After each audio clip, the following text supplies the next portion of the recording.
मैं रेशमी धारीवाल हूँ हुविन हड़गली से। संयम के बारे में अपने भाव प्रकट करना चाहती हूँ। संयम यानी क्या? संयम यानी यम पर विजय प्राप्त करना। संयम यानी मन वचन काया पर नियंत्रण करना। संयम तो मोक्ष सुख की अनुभूति है। संयम को पाने के लिए स्वर्गों के देव भी तरसते हैं। उस संयम को हम इस मनुष्य जन्म में धारण कर सकते हैं। इस पृथ्वी के सारी संपत्ति बेचने पर भी इंद्र के मोजड़ी में रहा हुआ हीरा भी नहीं खरीद सकते। इतनी अपार संपत्ति के मालिक भी इस संयम जीवन की जंखना करते हैं। हमारे पास वाचिक शक्ति है, बोलने की शक्ति है। संसार में अनंत प्राणी ऐसे हैं जो मुख से बोल नहीं सकते और तेंद्री से लेकर पशु पक्षी तक उनके पास बोलने की शक्ति है, पर भाषा नहीं है। एक मनुष्य ही एक ऐसा प्राणी है इस धरती पर जिसके पास न केवल बोलने की शक्ति अपितु उसे अभिव्यक्ति करने के लिए स्पष्ट भाषा है। इसीलिए उस भाषा में संयमित रूप से सदुपयोग करना चाहिए। देखिए, द्रौपदी को वचन पर नियंत्रण नहीं आया, इसीलिए महाभारत युद्ध हुआ। इसीलिए अपने मन, वचन और काया को संयमित रखना चाहिए। देखिए, आजकल भोजन में हमारा संयम नहीं है तो हमने रोगों को बुलावा दे दिया है। असंयम विनाश का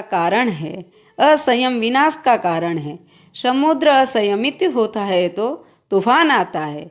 जो समय संयम में जीता है वही इस मोक्ष सुख को प्राप्त कर सकता है। ना बोलना एक साधना है, मगर बोलकर भी वाणी से संयम में रखना है बड़ी साधना है। संयम जीवन मोक्ष जाने की प्रथम पगडंडी है।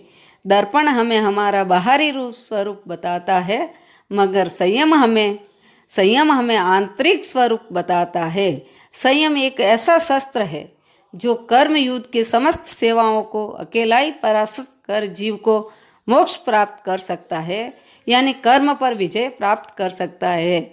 वर्तमान में सबसे बेस्ट जीवन किसी का है तो साधु जीवन है, क्योंकि उनका जीवन सबसे सुखी है। जैन साधु, नो परिग्रह, नो गाड़ी, नो घर, नो पैसा, फिर भी वो सुखी है। हमारे पास अपार संपत्ति होने पर भी शांति नहीं है।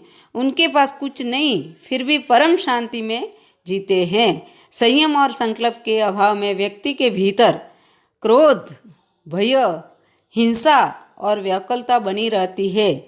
संयम ही जीवन का श्रृंगार है। मनुष्य ही संयम धारण कर सकता है, इसीलिए समस्त जीवों को वह श्रेष्ठ है। जिसके जीवन में संयम नहीं है उसका जीवन बिना ब्रेक की गाड़ी